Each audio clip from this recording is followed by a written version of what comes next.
બે દિવસથી ગુરુહરિ અમદાવાદની ધરતી હરિમી પ્રદેશમાં પધારી ગયા. આવતીકાલથી આપણો યુવા પર્વની સભાઓ ચાલુ થશે. કાલે નરોડા, પરમ દિવસે વસ્ત્રાલ અને પછી નદી પાર ઓગણજ. આજે આપણી અમરીશ પરિવાર પ્લસ કાર્યકર્તાની આ શિબિર રાખી છે, એક સેશનની. ડૉક્ટર જિજ્ઞેશભાઈ વિટપરિયાએ લાભ આપ્યો, એ પહેલાં ગુરુપ્રસાદ સ્વામીએ અદ્ભુત લાભ આપ્યો. અમે ઓન ધ વે હતા, પણ સમાચાર મળ્યા કે ગુરુપ્રસાદ સ્વામીજીએ છેલ્લા 4 વર્ષમાં એવીડી આવ્યા પછી ગુરુહરિએ જે આપણા માટે દાખલો કર્યો છે, ભીડો બેઠ્યો છે, વિચરણ કર્યું છે, એનું સરસ દર્શન કરાવ્યું. પણ આજે આપણે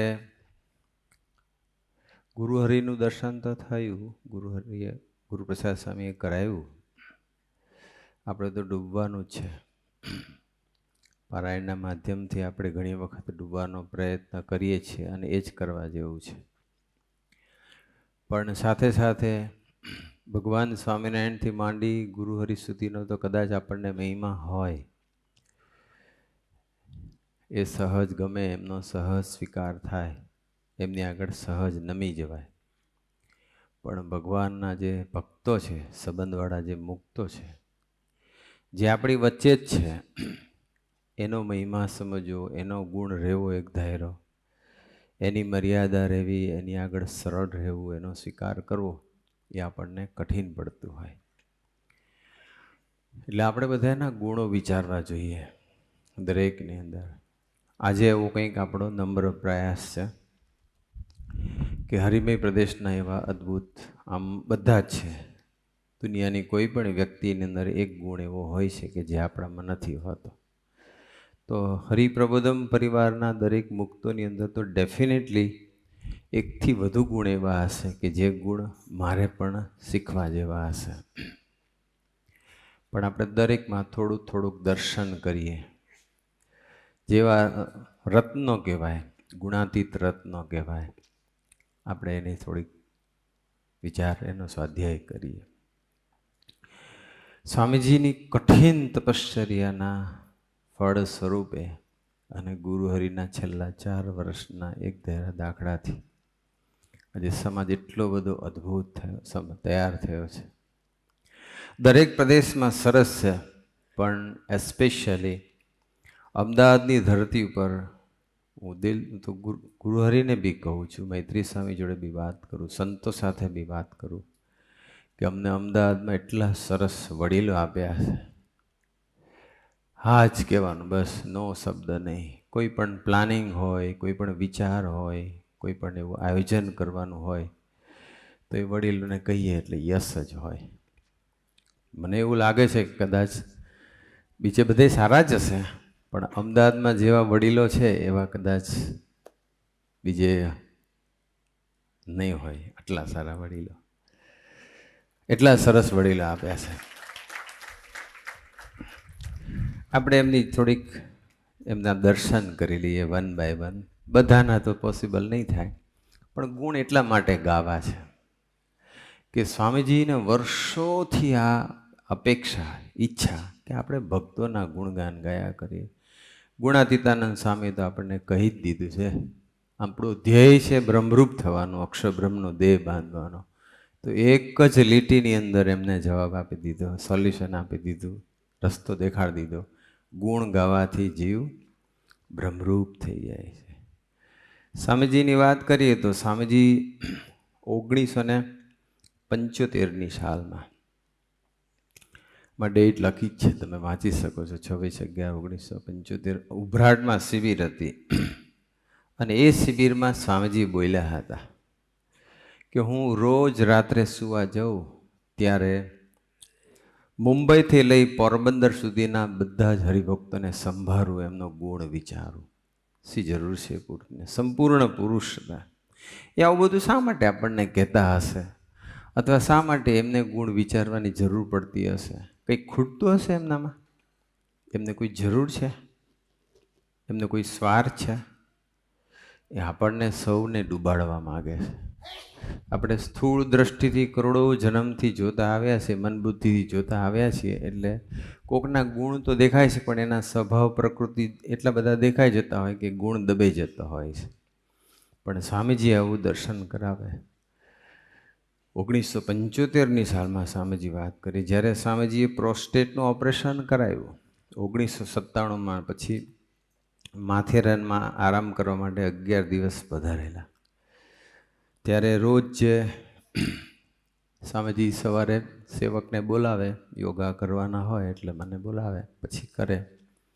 ત્યારે હું પૂછ્યું, પૂજા હોય એમાં પણ સંતો પૂછે કે કાલે રાત્રે કેવું રહ્યું હતું, કારણ કે ઓપરેશન કરાવ્યું એનો થોડોક જ સમય, થોડાક જ દિવસો પછી, એટલે કોઈ વખત પ્રોબ્લેમ થાય, ઊંઘ આવે ના આવે.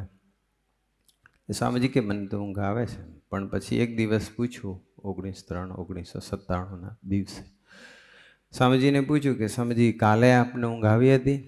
તો સ્વામીજી કે ના, કાલે નહોતી આવી. હવે આપણને તો દુઃખ થાય કે સ્વામીજીને ઊંઘ ના આવે, પણ તરત સ્વામી બોલ્યા કે પછી તો કે હું હરિધામ પહોંચી ગયો. અને મેં 60 સંતોના ગુણો વિચાર્યા. કેટલા? 60. એક સંતને લઉં, કોઠારી સ્વામીના ગુણ વિચારું, શાસ્ત્રી સ્વામીના ગુણ વિચારું, એમ ગુણ બધા સંતોના 60 સંતોના ગુણ વિચાર્યા.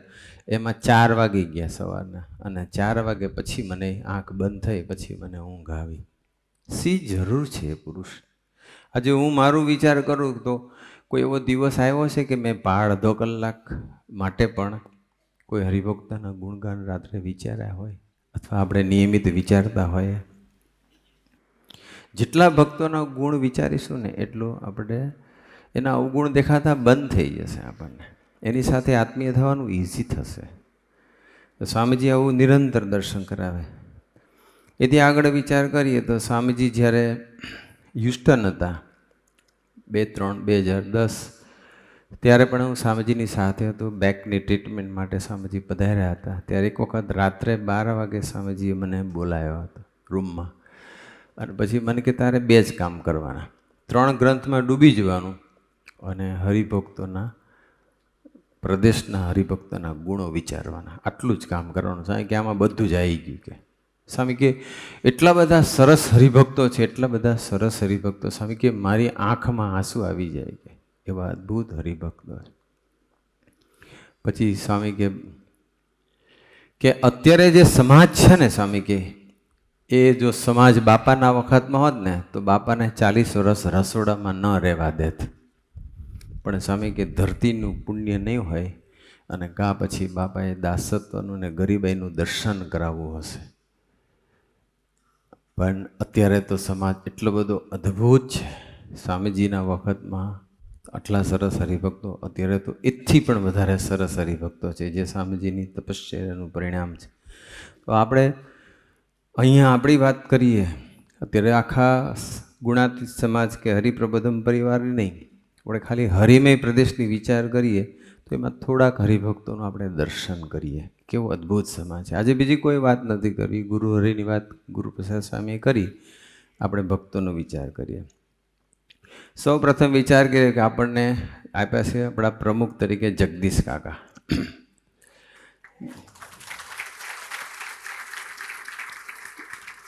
જગદીશ કાકાને આપણને ખબર છે કે અત્યારે જગદીશ કાકાની ડ્યુટી શું છે?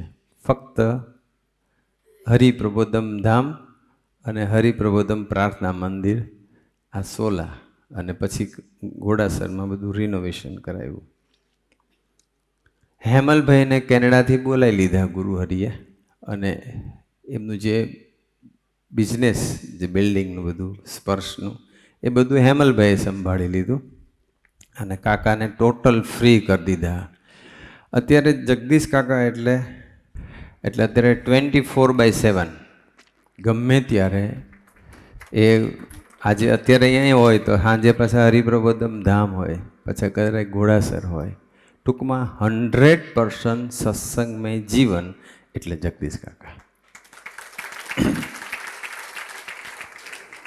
પોતે બિલ્ડર છે, આટલા મોટા છે, પ્રમુખ છે, પણ કદાચ કોઈક નાનામાં નાનો સેવક બી સૂચન કરે ને તો કાકા એવું ના કહે કે તું શાંતિ રાખ, હું બિલ્ડર છું, મને બધી ગાઈડન્સ આપવાની જરૂર નથી, મને બધું નોલેજ. નાનામાં નાનો સેવા કહીશું કેમ કે આવું કાકા આમ કરીએ તો કાકા આમ કરીએ તો કાકા સહજતાથી સ્વીકારે. હજુ સુધી કાકાને ગરમ થતા જોયા નથી. કેવા પ્રમુખ આપણને આપ્યા છે. આપણે હરિપ્રબોધમ ધામનું બધું જે જમીનનું સંપાદનનું બધું ચાલતું હતું, આપણને તો ખબર જ છે કે આપણે 0માંથી સ્ટાર્ટ કર્યું 2022માં. ધીમે ધીમે આપણે આગળ ભગવાન છે એટલે નારાયણ છે આપણી સાથે તો લક્ષ્મી તો આવશે, પણ આપણને નિમિત્ત બનાવવા હોય. તો એક વખત કંઈક જમીનનું હતું, લેવાની થઈ હતી એક ખેડૂત પાસેથી. એટલે એનો જે ભાવ હતો એમાં ગુરુએ કીધું કાકાને કે આપણે થોડાક 1 લાખ ઓછા કરાવો, આમ આટલી જગ્યા આટલી લીધી છે તો 1 લાખ ઓછા કરાવો.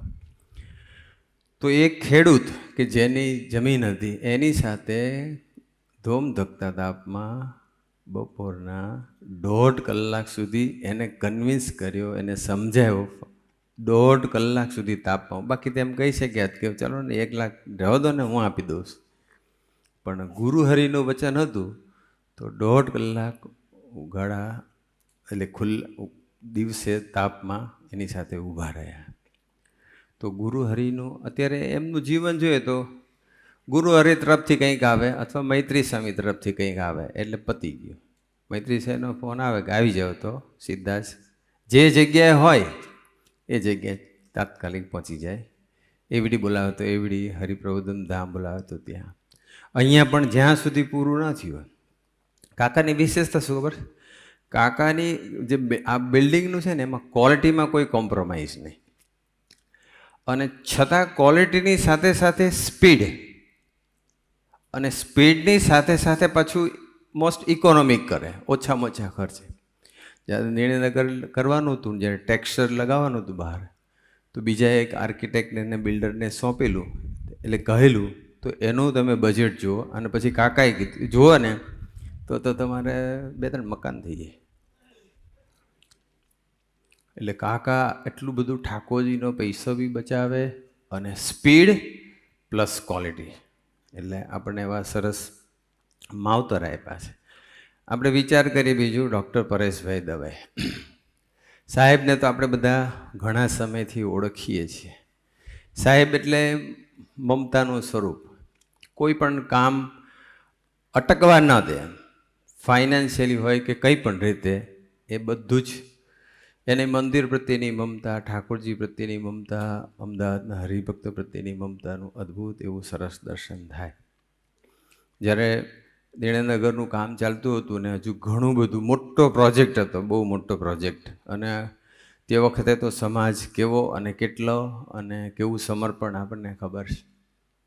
છતાં પણ સ્વામીજી કોઈ વખત વાત કરે કે હજુ કેટલું બાકી છે નામ તેમ, ત્યારે મને યાદ છે ડૉક્ટર પરેશભાઈ દવે અને ડાભી સાહેબ 2 જણાએ સ્વામીજીને કીધું કે સ્વામીજી આપ આનો વિચાર હવે નહીં કરતા, અહીંનું કામ નહીં પૂરું નહીં થાય ત્યાં સુધી અમે અટકવા નહીં દઈએ, એની જવાબદારી અમે લઈએ છીએ. અને એ પ્રમાણે એમને કર્યું. સૌથી વધુ સમર્પણ એમનું હતું જ. અને પાછી ભક્તિ પણ એટલી બધી ભારોભાર છે, એટલું ઝીણું ઝીણું ધ્યાન પણ રાખે. તમે નહીં વિચાર, જ્યારે રવિને ઠાકોરજી લઈ ગયા, આમ તો 4-5 દિવસ પહેલાં જ ગુરુહરિએ સંકેત તો આપી દીધો હતો. જ્યારે એમની રૂમમાં હતા ને ત્યારે જ કીધું કે હવે આ બ્રહ્મવેરી સ્વામી તમારો દીકરો એમ. અને ત્યારે કલ્પના નહોતી, પણ 4-5 દિવસ થયા હતા અને દિવાળીના દિવસો હતા, એના આગલા 1-2 દિવસ હતા. રાત્રે ફાયર વર્ક કરવા માટે શાંતિગ્રામ આવેલા, ત્યારે અમે સાથે બી હતા. અને વેરી નેક્સ્ટ ડે પછી હું મારે એવડી જવાનું હતું, હજુ તો હું એવડી પહોંચ્યો ત્યાં જ સમાચાર મળ્યા, મૈત્રીસાઈનો ફોન આવ્યો કે આવું થયું. એટલે હું તરત પાછો રૂમમાં બી નહીં ગયો, સીધો ગુરુહરિ પાસે, ને ત્યાંથી સીધો પાછો અમદાવાદ પાછો આવ્યો. પણ એ વખતે તો કેવો માહોલ હતો, એકનો એક દીકરો, અને એના ઉપર ડિપેન્ડન્ટ રહેવાનું હોય કે ભવિષ્યમાં હા થોડો સેટ થાય તો પછી મારે નિરાત, એને લઈ લીધા મહારાજે. હવે આવી પરિસ્થિતિમાં કેટલી બધી મનમાં બધા વિચારો ચાલતા હોય, કેટલા પ્રશ્નો ઉઠતા હોય, કદાચ મનુષ્ય ભાવના બી સંકલ્પ ઉઠી શકે છે, કેમ આવું કર્યું હશે મારી સાથે, એવું બધું ઉઠી શકે છે. પરંતુ એમને બધાને બળ આપ્યું, બધાને બળ, ઘરના દિવ્યાબેન હોય કે ઘરના બીજા પાત્ર હોય, બધાને ખૂબ બળ આપ્યું. અને એથી વિશેષ વાત તો એ છે કે આ બાજુ એનું આગળનો જે હોલ ડ્રોઈંગ રૂમ છે ત્યાં એનું બોડી પડ્યું હતું પાર્થિવ દેહ. અને એ સમયે ડૉક્ટર સાહેબ પ્રિસિતભાઈને વાત કરે છે કે દર વર્ષે છે ને કે અન્નકૂટ, કારણ કે બીજે દિવસે દિવાળી અન્નકૂટને બધું નજીક આવ, એટલે કે દર વર્ષે કે મારે હું મીઠાઈની સેવા 100 કિલોની હોય છે કે, પણ કે આ પ્રસંગ બન્યો છે એમાં ને એમાં હું ભૂલી ન જાઉં, એટલે તું વહેલી તકે વિપુલ દુધિયામાંથી 100 કિલો મીઠાઈ લઈ અને પહોંચતી કરી દે. એવડી ડેડ બોડી પડ્યું હોય અને પછી સેવા કરવાના વિચાર આવે ખરા? ના આવે સમય. પણ એ જીવમાં પડ્યું છે બસ. ઠાકોરજી ગુરુહરિ સ્વામીજીના, જે પ્રગટ ગુરુહરિ પ્રભુ સ્વામીજી, એટલે શક્ય બને. ત્રીજા આપણા ભૌમિકભાઈનું પણ જીવન જોઈએ, ટોટલ સત્સંગમય. એ પણ 24/7. મને ઘણીવાર વિચાર આવે ઓફિસ જતા હશે કે નહીં જતા હોય એમ, પણ હવે એમની ઓફિસ ગુરુહરિ ચલાવે છે અને any time available, every day phone કરે. અત્યારે અમે રહીએ છીએ એમના આપેલા મકાનમાં જ, અદાણી શાંતિગ્રામમાં જ. એકચ્યુઅલી એવું હતું કે એમને લીધું અને ગુરુહરિ જ્યારે પધાર્યા ત્યારે લીધું હતું, હજુ તો ખાલી જ હતું. એમને એવું હતું કે પછી ઇન્વેસ્ટમેન્ટ કરવા માટે, અને પછી કે આનું ભાડે આપી દઈશું તો અદાણી શાંતિગ્રામમાં તો ભાડું સારું આવે, કે ભાડું આપી દઈશું તો રેગ્યુલર એક ઇન્કમ રહે. પણ પછી પધરામણી કરાવી ગુરુહરિની, સેવક સાથે હતા, પધરામણી કરી, બધી રૂમોમાં પુષ્પો છાંટ્યા અને બધું કર્યું. ત્યારે ગુરુહરિ એક લીટી એવું બોલ્યા કે સંતોને ચાલે એવું છે, આટલી જ લીટી બોલ્યા બસ. અને એમને પકડી તો મારે પછી મકાન પકડાઈ ગયું છે. અત્યારે અમે શાંતિથી રહીએ છીએ. ભગવાને પૈસો આપ્યો છે કારણ કે બિઝનેસમેન છે અને ભગવાનની કૃપાથી ચાલે છે. પણ સારા દેશકાળ હોવા, તમે લગભગ અઠવાડિયામાં 2 થી 3 વખત તો મિનિમમ પૂછે, કંઈ ખૂટતું નથી ને, કંઈ જોઈ તો કહેજો, નાસ્તો છે કે નથી, કંઈ લાવવાનું છે, કેરીની સિઝન આવે કે એક બોક્સ મોકલી દઉં. રોજ જે એમ આવ્યું છે કે રોજ જે પૂછે. તો પૈસાવાળા હોય ને તો એ કદાચ એ બધું કરી દે, પણ આવું રોજે રોજનું નાનું જરૂરિયાત, કંઈ પણ એકાદો બલ્બ બંધ થઈ ગયો હોય કે કંઈક લિફ્ટ અટકી ગઈ હોય, કશું બી સહેજ બી મેન્ટેનન્સ આવે એટલે કહી દેવાનું તમારે, તરત જ કરાવી નાખે.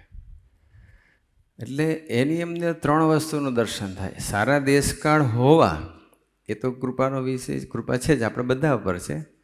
ગુરુહરિએ પધરામણી કરી તો બધાના નવા ઘરમાં જ કરી, તો એ દેશકાળ તો બધાના સુધરતા જાય છે, પણ એ દેશકાળની સાથે સાથે દિલ, અને દિલની સાથે સાથે દાસત્વ, એ ત્રણેયનો સમન્વય, એનું નામ ભૌમિકભાઈ. દેશકાળ, સારા દેશકાળ, દિલ અને દાસત્વ. આજ સુધીમાં મેં કોઈ દિવસ ભૌમિકભાઈને ઊંચા અવાજે બોલતા સાંભળ્યા નથી. હવે આવા જ બધા આપણી આજુબાજુ હોય છે, પછી આપણે ઓટોમેટિક ઠંડા રહેવું જ પડે.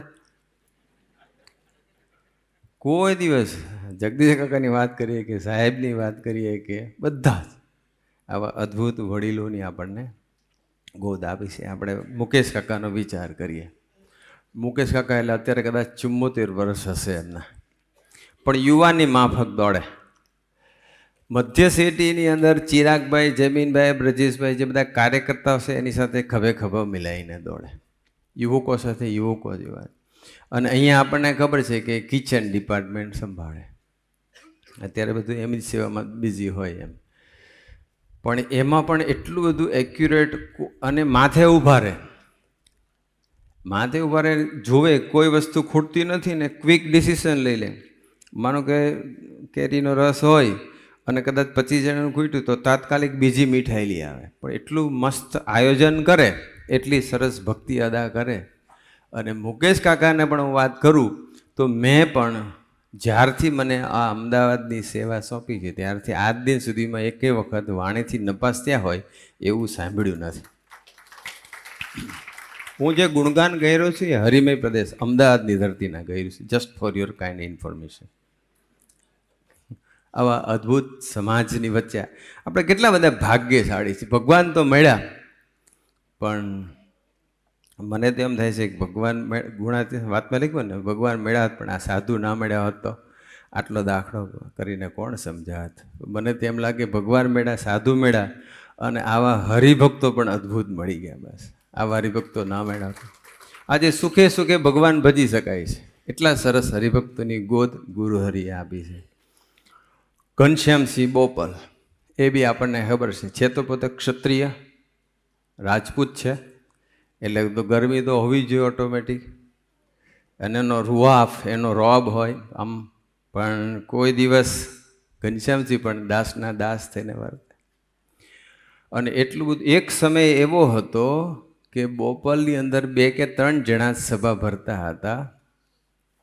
બંધ કરીએ ચાલુ રાખવી એવો પ્રશ્ન હતો, પણ એમણે ચાલુ રાખી અને ભગવાન ભળ્યા, એમને દાખલો ખૂબ કર્યો. તો આજે તો કેટલો બધો સમાજ, બોપલ સરખેજમાં પણ મોટું સેન્ટર થઈ ગયું, સાણંદમાં પણ થઈ ગયું, બોપલમાં તો ચાલે છે. અને બોપલનું જ્યારે હોલ કરવાનો થયો, આપણે સમય આવતે આપણે કર્યું તો એ જ દિવસે મૂર્તિ પ્રતિષ્ઠા કરી હતી. પણ એમાં પણ એમને કીધું કે એ ચિંતા નહીં, અમે બધા કરી નાખશું. પણ એ ઘનશ્યામસિંહ, પિનાકીનભાઈ 2 મુખ્ય, બાકીના બધાએ થોડો થોડો સહકાર આપ્યો, પણ એ લોકોએ જ આખો હોલ પૂરો કરી દીધો. સમય ઉત્સવ હોય ને ત્યારે પરોક્ષમાંથી પણ ખૂબ અદ્ભુત દાખલો કરે, કારણ કે પોતે વેપારી અને કેટલા બધા વેપારીઓના સંપર્કમાં, એમાંથી પણ ખૂબ સરસ સેવા લઈ આવે. પંડ્યા સાહેબ, આઈટી પંડ્યા સાહેબની વાત કરીએ. અત્યારે પંડ્યા સાહેબ જ્યારે નિર્ણયનગર લેવાનું ફાઇનલ થઈ ગઈ, જગ્યા લેવાઈ ગઈ હતી, પણ જ્યારથી પછી સ્વામીજીએ ફાઇનલ કર્યું કે હવે આપણે અહીંયા બાંધકામ શરૂ કરવું છે, અને એ જ અરસામાં એમને રિટાયર થયા હતા. તો ફ્રોમ ડે 1 જે દિવસે એને ટચકો લાગ્યો હશે, ખોદકામ શરૂ થયું હશે, ત્યાર સુધી 100% કામ પૂરું ન થયું ત્યાં સુધી નિર્ણયનગરમાં 24/7 અવર્સ એટલે આઈટી પંડ્યા સાહેબ. શરૂઆતમાં તો લિફ્ટ નહોતી ઘણા વર્ષ સમય સુધી, પણ કેટલી વખત 4-5 માળ ચડે ઉતરે, અને દિવસમાં કેટલી બધી વખત આમ ચાલતું હોય, માથે ઊભું રહેવાનું હોય, તડકો હોય, ગરમી ઠંડી બધું હોય, પણ એ એવી રીતે સેવા કરી. જમન કાકા વિચાર કરીએ તો જમન કાકા પણ હજુ સુધી જમન કાકાને પણ મેં કોઈ દિવસ ઊંચા અવાજે બોલતા જોયા નથી. જમન કાકાનું કથા વાર્તાનું અંગ સરસ, સભામાં મોસ્ટ સિન્સિયર, પારાયણ હોય બધું કથા વાર્તામાં, અને ગોષ્ઠી બી સરસ કરી શકે. જમન કાકા પણ આપણે એવા સરસ વડીલ આપ્યા છે. એથી આગળ આપણે વિચાર કરીએ કે ગિરીશભાઈ ઠક્કર એવા કે એ પણ મોસ્ટ સિન્સિયર, પણ અત્યાર સુધીમાં જ્યારથી એમને સત્સંગનો રંગ લાગ્યો છે, અમરીશ બી થયા. આ હોલ બનાવવા માટે પણ નક્કી કર્યું કે આપણે ભેગા મળીને કરવાનો છે, આપણા સેવામાંથી એનો ઉપયોગ નથી કરવાનો આપણે બધાએ. તો એની અંદર પણ ગિરીશ કાકાએ કીધું કે રસોડાની અંદર જેટલા બી વાસણ છે એ બધા વાસણની સેવા મારી, તપેલા નાના મોટા, વાટકી, ચમચી, બધું જ A to Z, થાળી બાળી બધું જ. અને આની કદાચ આ હોલ બનાવવા માટેની જે સેવા છે એ સૌથી પહેલાં કોઈ જમા કરાવી હોય તો એ પણ ગિરીશ કાકા છે. તો એમના જીવનમાં પણ એવું અદ્ભુત ઠાકોરજી પ્રત્યેની ભક્તિ અથવા મંદિર પ્રત્યેની મમતાનું એવું સરસ દર્શન થાય. ધીરુ કાકા એટલે એવર એન્થુઝિયાસ્ટિક, ઓલવેઝ ઉમંગી અને ઉત્સાહ, કોઈ દિવસ નો શબ્દ નહીં, કોઈ દિવસ મોડી વાત નહીં.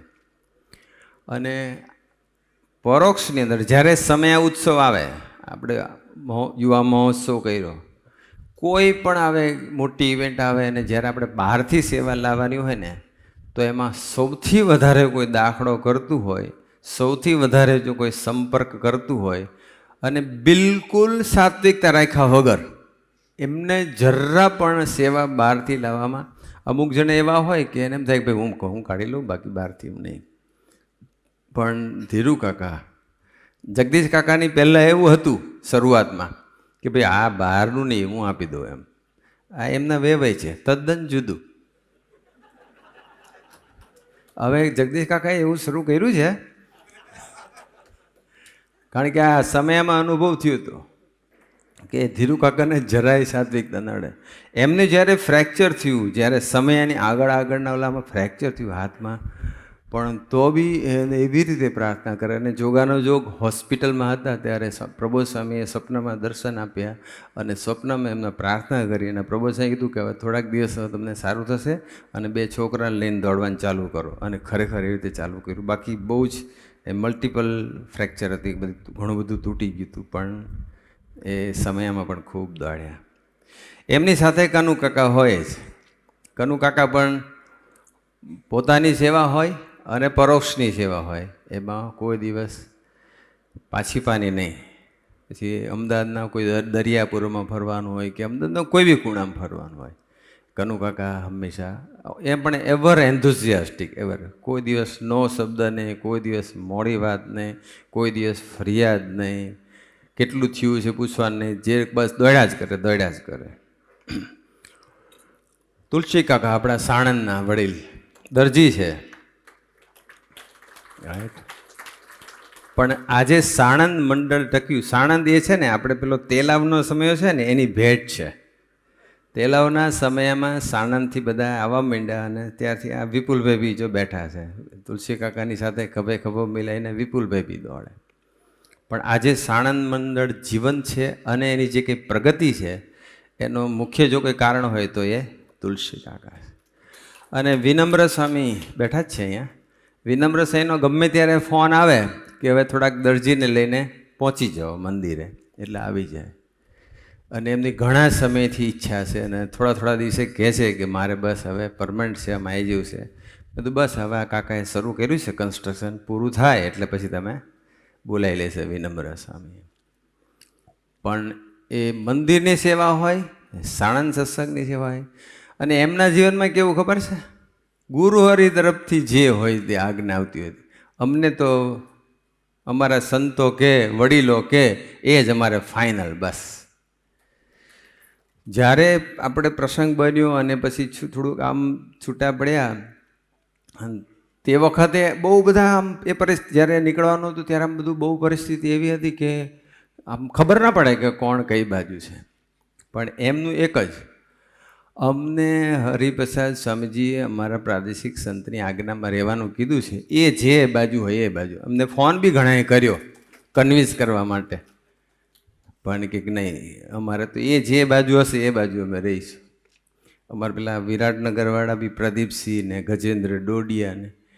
પણ પછી હું મારી રીતે મેં થોડુંક પ્રભુ સાહેબનો સહેજ વાત કરતો હતો. મને કે સ્વામી, એ 2 જણા કે સ્વામી તમારે કંઈ સમજાવવાની જરૂર નથી, તમે એમને કહી દો ને. મેં તો પ્રભુ સ્વામી તો કે ફાઇનલ, પતી ગયું. એમની ઉપર બી ઘણા બધાના ફોન આવ્યા. તો આ બધા હરિભક્તો એવા છે કે બસ આપણે જે સોંપ્યા હોય એનો સ્વીકાર, એ વસ્તુ એમના જીવનમાં, તુલસી કાકાના જીવનમાં એવું પાકું. સુભાષ કાકા છે, તો સુભાષ કાકા પણ આટલી ઉંમર છે, થોડુંક શરીર છે, બેકમાં પણ દુખાવો થાય છે, ઘણા પ્રસંગો ઘરમાં બને છે, થોડુંક એવી નાની મોટી બધી આર્થિક પણ ખૂબ સંકળામણ છે, બધું જ છે. છતાં કોઈ દિવસ મોડી વાત નહીં, હંમેશા દોડતા રહે. પ્રિશિતભાઈ, કેલ્વિનભાઈને ગયા જ કરે કે ભાઈ મને બી સેવા આપો, મારે બી દોડવું છે. અને કદાચ મને એવું લાગે છે કે આખા અમદાવાદ ગાંધીનગરમાં અન્નકૂટનો પ્રસાદની સેવા હોય કે જોડીની સેવા, એમાં સૌથી વધારે બહાર લઈ જવામાં સંતોને કોઈ દોડાવતું હોય ને તો એમાં વધારે નંબર 1 સુભાષ કાકા.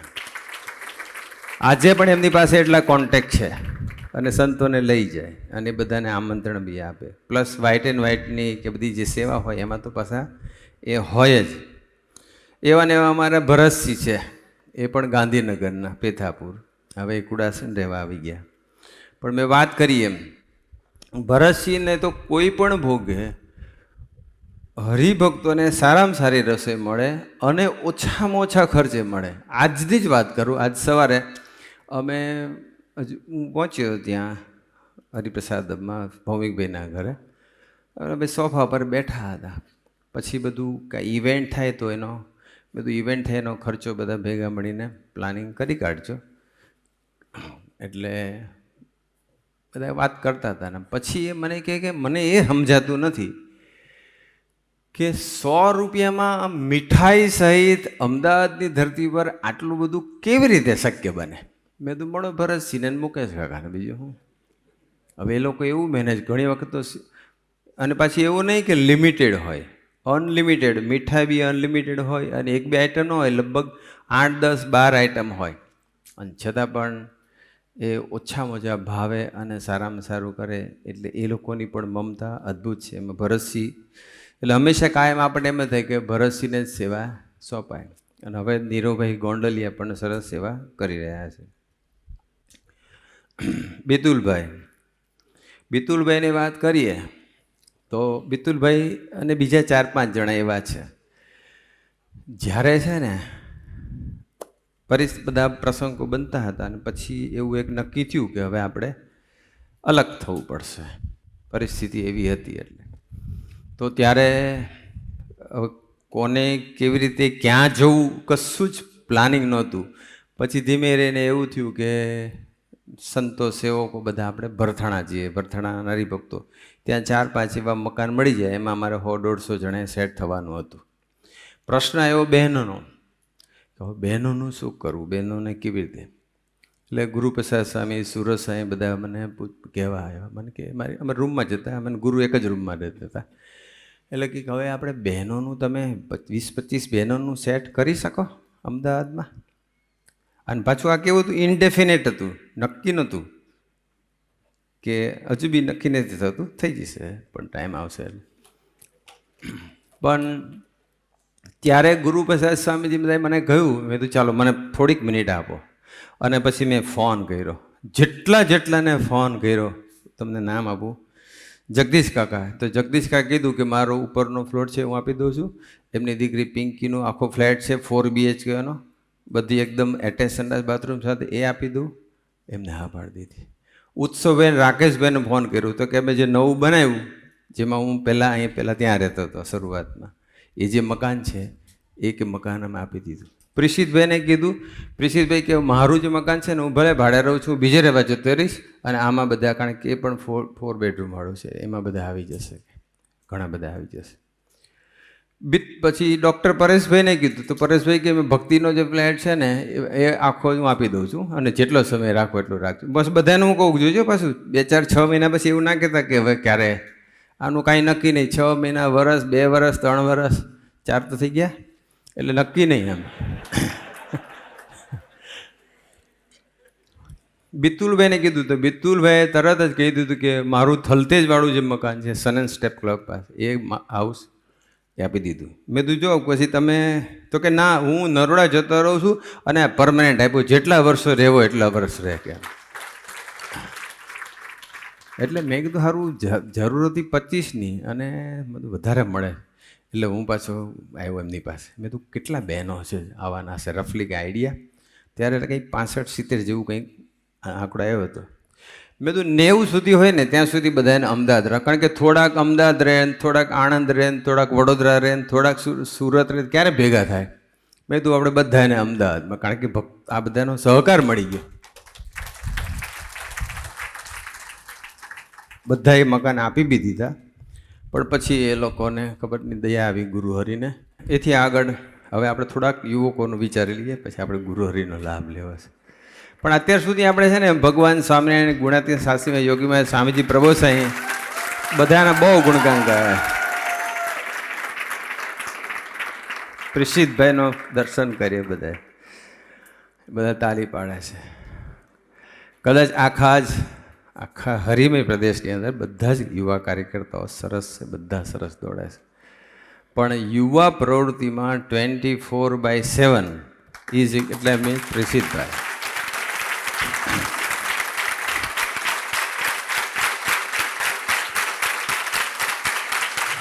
કોઈ પણ યુવક ગમે તે સમયે એમની પર અધિકાર કરી શકે, ગમે તે. એમની કેવી પરિસ્થિતિ છે એને વિચાર ના આવે કે કઈ પરિસ્થિતિમાં છે, સીધું જ એમની ઉપર અધિકાર કરી શકે, મદદ માગી શકે અને એ પાછા દોડી જાય. એક યુવક છે, તો એ યુવકને જ્યારે આપણે નિર્ણયનગર હતા અને ત્યારે પછી સભા પતી ગઈ હતી ને બધું જમણવાર ચાલતું હતું ને બધું પતી ગયું ને પછી ત્યાં આપણો પેલો જે નીચે બેઝમેન્ટમાંથી પછી પેલો સ્લોપ છે ત્યાંથી બધી ટ્રોલી લઈને આવતા હશે અને ત્યાં પેલી કુંડી હશે, તો એ યુવકનો પગ કુંડીમાં પડી ગયો. સમહાવ થોડુંક બેલેન્સ ના રહ્યું, પડી ગયો. એક પગ બહાર ને એક પગ અંદર, અને પછી થોડોક દુખાવો થયો પણ ત્યારે તાત્કાલિક ખબર ન પડી. પછી તો કે મને કંઈ વાંધો નથી, પણ પછી એકચ્યુઅલી ક્રેક પડી ગયેલી હતી બોનમાં. એટલે પછી તો હોસ્પિટલમાં ગયા હતા અને પછી તો ઘરે એટલું બધું પેઇન થાય અને એટલો બધો રડે લેટ નાઇટ. આ બાજુ પ્રિશિતભાઈને એક પ્રોબ્લેમ હતો કે પ્રિશિતભાઈના પગની અંદર અમુક બધી લોહીની ગાંઠો થઈ જતી. ડી ડાયમર નામનો પ્રોબ્લેમ હતો. એમાં બધા લોહીના ગઠ્ઠા થઈ જાય પગમાં. અને આજે પણ એમને એ પગની અંદર ડાબા પગમાં મોજા પહેરી રાખવા પડે છે પિંડી ઉપર ને બધે, કારણ કે એને આગળ વધવા ન દેવાય. એ જો ન પહેરે ને તો પાછું પગ ફૂલી જાય. એટલે આજે એવી પરિસ્થિતિમાં બી દોડે છે, કોઈને કહેતા નથી.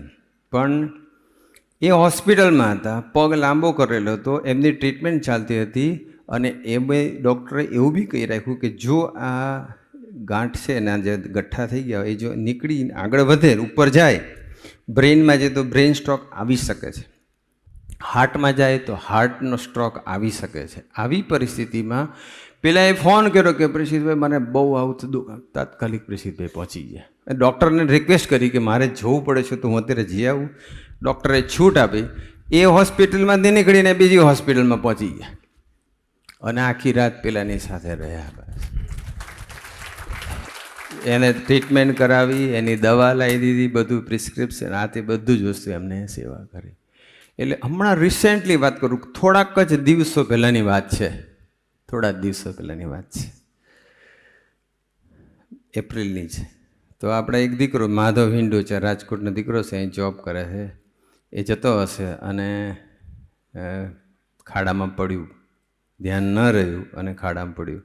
તો એમાં પડ્યું તો એને અહીંયા માથા પર અહીંયા ઇન્જરી થોડીક થઈ વ્યવસ્થિત, અને પછી થોડું આંખમાં વિઝન થોડુંક બ્લર થઈ ગયું હતું તાત્કાલિક. એ તો પછી ખબર પડી, પણ પછી એને હોસ્પિટલ લઈ જવામાં આવ્યા. તો ત્યારે પણ પ્રિશિતભાઈ પહોંચી ગયા. તો 4 વાગ્યા સુધી હોસ્પિટલ હતા અને સવારે 8 વાગે બીજી હોસ્પિટલમાં આપણે વિજયભાઈ દુધા, એના ફાધરને કિડનીની અંદર ટ્યુમર થઈ ગઈ હતી. અને એ એવું હતું કે એક ડૉક્ટરે કીધું કે એક કિડની કાઢવી પડશે, બીજા ડૉક્ટરે કીધું કે કિડની હું રાખીશ, થોડો ખર્ચો વધારે થશે. ગુરુહરિને પૂછીને નિર્ણય લીધો. ગુરુહરિ કે આપણે કિડની રહે એવું કરવાનું, ભલે થોડો ખર્ચો વધી જાય ને વાંધો નહીં, પણ 2 કિડની રહે એવું કરવાનું. પછી તો સવારે 4 વાગે આની સાથે છે માધવ સાથે, અને સવારે 8 વાગે એચસીજી હોસ્પિટલમાં પેલા વિજયભાઈના ફાધરની સાથે છે. તો દિવસ રાત એ દોડ્યા જ કરે. એટલે સૌથી વધારે યુવા પ્રવૃત્તિમાં નિમિત્ત પડનાર કોઈ ભૂલકું એટલે પ્રિશિતભાઈ. નમનભાઈની વાત કરીએ.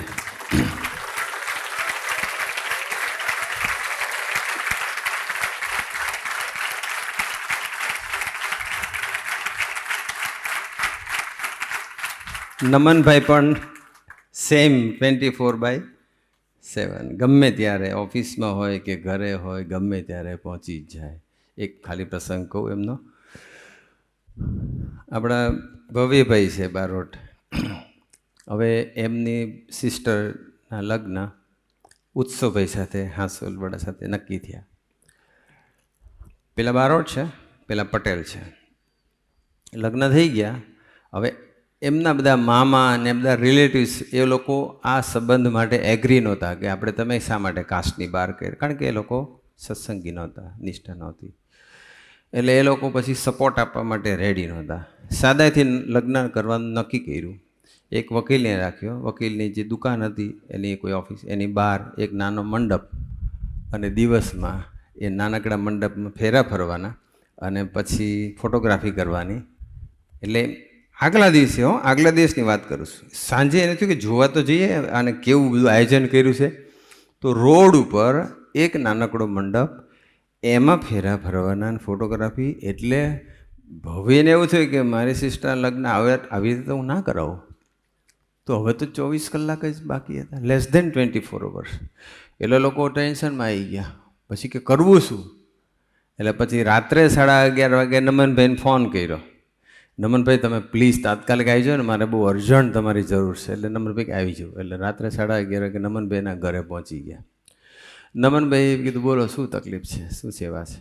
તો કે હવે નિધિના કાલે મેરેજ છે અને આવું રોડ ઉપર છે ખુલ્લામાં, અને આવી રીતે તો ના કરાય કે હવે કોઈ હોલમાં કે કોઈ સારી જગ્યા પર કરવા પડે. એટલે શું કરવું? બીજું કે લગ્ન વખતે આ તો જોઈએ જ, ત્યાર પછી બીજું હતું રસોઈનું. પહેલાં તો 40-50 જણા આવે, હવે આમાં કરવાનું એટલે 150 જણા આવે. તો 150 જણની સારી રસોઈ બનાવવાની, પાછું બધું જ લેસ ધેન 24 અવર્સમાં મેનેજ કરવાનું હતું. એટલે જોગાનો જોગ એવું હતું કે એના ફાધર જે વ્યાસવાડીમાં કામ કરતા હતા, એટલે કે આપણે ત્યાં તપાસ કરીએ કે કદાચ મળી જાય. અને વ્યાસવાડીમાં ફોન કર્યો તો એમનો એક હોલ ખાલી જ હતો, એટલે એ બુક કરી દીધો તરત ઓન ધ સ્પોટ. પછી કે હવે રસોઈનું કેવી રીતે કરશો? એટલે પછી કે તમે ચિંતા ના કરો. પછી એમને ફોન કર્યો મિલિંદભાઈને. મિલિંદભાઈને કીધું કે આપણે કાલે સવારે પૂરી, શાક, દાળ, ભાત અને બાસુંદી આટલું આપણે કરવાનું છે, અને 150 જણનું કોઈ પણ ભોગે મારો પ્રસંગ છે એટલે તમારે કરી દેવાનું છે. એટલે પહેલાં એ હા પાડી દીધી. અને આ બાજુ બીજો એક પ્રશ્ન હતો કે હવે મામા નથી આવવાના અને મામા લગ્નમાં જોઈએ. નમનભાઈ કે આજથી હું તારો મામા છે કે બસ. અને બધો જ પ્રસંગ રાત્રે 11:30 વાગે. પહેલાં તો નમનભાઈ શું કર્યું, ડાયરેક્ટ એવું ના કર્યું, પહેલાં આપણે ભજન કરી લઈએ. એટલે ગુરુહરિ ભળશે, ભજન કર્યું, ગુરુહરિ ભળ્યા, હોલનું ગોઠવાઈ ગયું, રસોઈનું ગોઠવાઈ ગયું, અને મામા પોતે જ બની ગયા. અને આજે પણ એ મામા તરીકેની સેવા કરી જ રહ્યા છે. તો આ જે આત્મીય સમાજ જે આપણને આપ્યો છે સ્વામીજી, પ્રભુ સ્વામીજી, આપણે કેટલા બધા ભાગ્યશાળી છીએ. કદાચ બ્રહ્માંડની અંદર, ઇવન સ્વામિનારાયણ સંપ્રદાયની અંદર પણ આ કક્ષાની આત્મીયતાનું દર્શન હરિભક્તોનું જે થઈ રહ્યું છે એ કદાચ બીજે નહીં થતું હોય. આવું તો ઠેર ઠેર છે, દરેક પ્રદેશની અંદર છે, રાઈટ? દરેક મંડળમાં, દરેક ઝોનની અંદર છે. સંજોગભાઈની વાત કરીએ. સંજોગભાઈ, તો સંજોગભાઈ પણ આપણને ખબર છે સરખેજ મંડળની ટોટલ જવાબદારી એમણે લીધી છે, અને સરખેજમાં ખૂબ સારું એ મહેશભાઈ ને સતીશભાઈ ને બધાની સાથે મળીને એટલો સરસ ઉઠાવ લે છે. આજે પણ એટલી બધી તકલીફ છે, ત્યાં પણ પ્રયત્ન કરે છે બધા, પણ જ્યારથી સત્સંગ ત્યારથી સ્ટ્રીટમાં જ સભા કરવી પડે, કારણ કે ઘરમાં આવી ના શકે, હોલ મળતો નથી. મહેશભાઈ ટ્રાય કરે છે પણ બધું ગોઠવાતું નથી. પણ આજે પણ સોસાયટીની વચ્ચે સ્ટ્રીટમાં સંબંધો સારા રહ્યા છે, પણ ત્યાં સભા એ એમની એક જ પ્રસંગની ખાલી વાત કરલું, એમની આત્મીયતાની. જ્યારે કોરોના હતા, અને કોરોના આવ્યો હતો, અને તે વખતે ઘનશ્યામસિંહના પરિવારમાં બધાને કોરોના થઈ ગયો. એમના બ્રધર જગતસિંહ, તો જગતસિંહને પણ દીકરીને કહીને કોરોના થઈ ગયો. આ બાજુ એમના મધર જે પાણસીણા રહે, તો એમને પણ કોરોના હતો, અને એકદમ ક્લાઇમેક્સ પર હતો. એમને અહીંયા બોલાવી લીધા હતા. હવે કોણ કોની સેવા કરે? અને બધા ઢીલા પડી ગયા મધરને. અને ડૉક્ટરે એવું કીધું કે મમ્મી બચી શકે એવું લાગતું નથી, કારણ કે ઓક્સિજન બી લો અને બધા સિમ્ટમ્સ, પેરામીટર્સ બધા એવા આવે કે ડૉક્ટરે હોપ છોડી દીધો હતો. હવે આવી પરિસ્થિતિની અંદર સેવા કોણ કરે? હોસ્પિટલ બી મળતી નહોતી. ત્યારે ડૉક્ટર પરેશભાઈ દવેને કીધું કે સાહેબ ગમે એમ કરીને કંઈક ગોઠવી દો. તો સાહેબે ગમે તેમ કરીને એક હોસ્પિટલમાં એમને એડમિટ કરાવી દીધા. પેલું રેમડેસિવિર ઇન્જેક્શન હોય કે કંઈ પણ. હવે કોણ રહે સેવામાં? પેલા જગતભાઈ હતા, તો જગતભાઈ તો મમ્મીની હાલત જોઈને ઢીલા પડી જાય, એના પોતાના દીકરા ઢીલા પડી જાય. ઘનશ્યામસિંહ એમના ઘરમાં તો બધાને કોરોના, એટલે કોઈ આવી શકે એવું નહોતું. હવે પછી ઘનશ્યામસિંહે ફોન કર્યો સંજોગભાઈને, અને સંજોગભાઈ પહોંચી ગયા. અને સંજોગભાઈ પાછું તે વખતે કોરોના ભયંકર હતો, ચારેય બાજુ ગમે ત્યારે લાગી જાય. છતાં પણ એમને કોઈ પણ પ્રકારનો વિચાર કર્યા વગર એમણે કહી દીધું કે તમારે હોસ્પિટલમાં નથી આવવાનું, મમ્મીની બધી હું સેવા હું કરીશ, હું એમનો દીકરો છું. જગતભાઈ ઢીલા પડી જાય કે તમે ના આવતા, તમે ઘરે રહો. આમ એટલે એ રોજ જાય, બા સાથે બેસે, માસ્ક પહેરીને અને બા સાથે બધી વાતો કરે, એના માટે ઇન્જેક્શન માટે દોડાદોડી કરે, ખાવા પીવાનું એના માટે દોડાદોડી કરે, અને બા માગે કે મારે તેલ જોઈએ છે, મારે કાંસકો જોઈએ છે, બધી સેવા કરે. પછી બા પૂછે કે જગત ક્યાં છે, ઘનશ્યામ ક્યાં છે? તો કે જો ભા અહીંયા છે ને એક જ જણને આવવા દેશે, અને એમાં મારું નામ લખાયેલું છે એટલે એ લોકો નહીં આવી શકે, નીચે જ છે, પણ એ બરાબર જ છે, એમ કરીને બાને સમજાવે. અને સંજોગોને આધીન 14 દિવસ સુધી સેવા કરી અને પછી બાને ડિસ્ચાર્જ મળ્યું, બાને સારું થઈ ગયું, બા ઘરે આવ્યા. તો ઘરે આવ્યા પછી બાએ શું કીધું ખબર છે? જગત ક્યાં છે એ ના કીધું, જગતસિંહ. ઘનશ્યામસિંહ ક્યાં હશે એવું ના પૂછ્યું, સંજોગ ક્યાં છે પહેલો પ્રશ્ન એને એમ કીધું કે.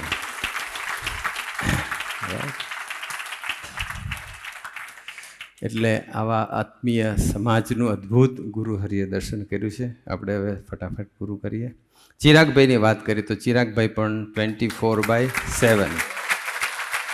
જ્યારે ઘોડાસર મંદિરની મૂર્તિ પ્રતિષ્ઠા હતી ત્યારે એમને એટલા બધા બીમાર હતા, છતાં પડદા લેવાના હોય, પેલું કાચ લેવા જવાનું, કોઈ પણ હોય તો એ જાય. સ્વામી એને એટલી બધી તકલીફ, એટલી દવા લે છતાં તકલીફ હતી.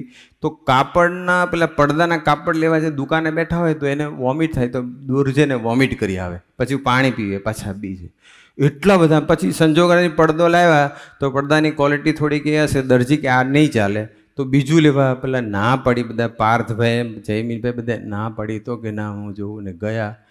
અને માંડ બધું પૈતું, અને જેવા મંદિરે આવ્યા ને જતા પાઠ સૂઈ ગયા.